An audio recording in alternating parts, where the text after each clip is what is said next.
Now, check out part one if you want to see how this shit sandwich of a year got started. So, as we're waiting to see if this tumor in my lung is cancerous, I just didn't have the energy to be there for my wife as much as I wanted to be. So, I needed a little help.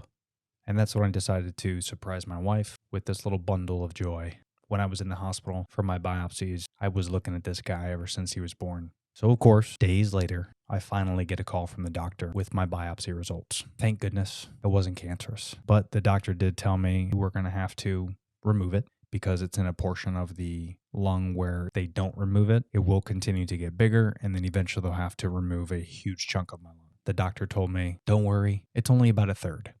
There's people that are living off one lung. I'm very lucky it wasn't more than that. Of course, it's still very scary. With everything that has happened, it was icing on the cake. A very disgusting, awful, foul cake, but a cake nonetheless. Now, the whole surgery, I think, was only 90 minutes or so, where they made 6 incisions in my side and removed about a third of my lung, including that tumor.